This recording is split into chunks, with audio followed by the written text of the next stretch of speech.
Hey, hopefully I can help you with your math homework today. Hopefully it's titled something like this. Write an equation in point-slope form of the line that passes through the given point and has the given slope. Okay, really quickly, if you've been asked to write an equation in point-slope form from two given points, guess what? I have a video for that. Click right here and you can do that. Also, I'm going to go pretty in depth here. If you don't need that in depth, guess what? You got it. I've got another video where I do this way and also the 2-point way in the same video. Go over it pretty quickly. Wherever you go, you're welcome. If you're staying here, kick up your feet, relax. Let's get your homework done. All right. You know what? This is probably the easiest one, so hopefully you're sticking around.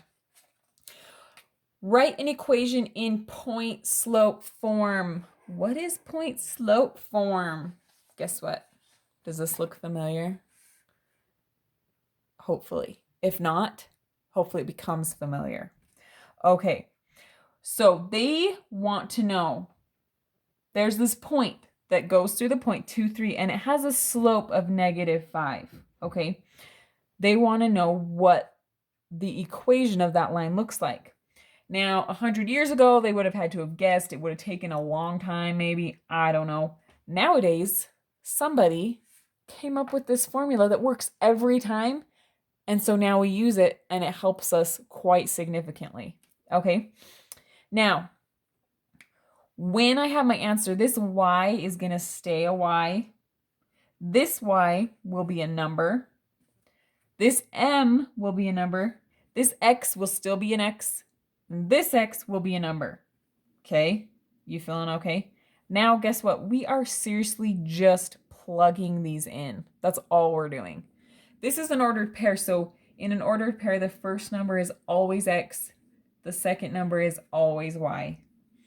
And m is -5. M is how we label slope in math land. I'm not sure why. There's probably a reason. And I don't know. But we've been given our point and our slope, which is exactly what we need to fill in point-slope form, okay? So I'm just going to fill this in. We've got y minus y1, which is 3, equals m, which is my slope, which is -5, times x minus x1, which is 2. Guess what? You're done. Was that amazing? You are seriously just filling those in. Now, if you are asked to put it into slope-intercept form, which looks like this, potentially you could be asked to do that. I'm not sure. If you are asked to do that, from here, it's really simple. You just distribute this -5 and then add the 3 to both sides. If you do need to do that and that explanation wasn't good enough for you, I'm not going to take the time to do it on this video, but guess what? You got it. Click over there. I've got a video explaining that if you need it, okay? So don't be shy. Head on over there if you need to. Meanwhile, we're going to do one more here, but that really wasn't bad, right? Hope you're like, oh man, that wasn't bad. Okay, again, I'm going to label these X and Y, and then I'm truly just filling these in. Y minus y1. Oh, but remember, we're already subtracting, and this is a minus. Do I need to write them both? Yes, it's very important that you write them both. Equals m, which is my slope, which is 1/2, times x minus x1, which is 4. Okay, we want to do one thing before we say we're done. We don't like to leave a double negative here.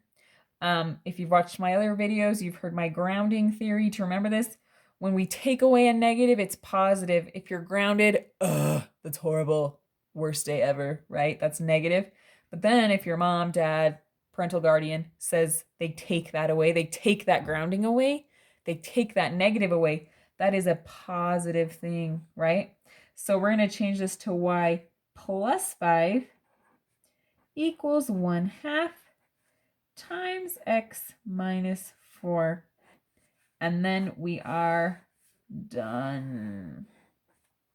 All right, that's it. Hopefully you can get this done quickly and get to bed and have dreams of math that aren't nightmares.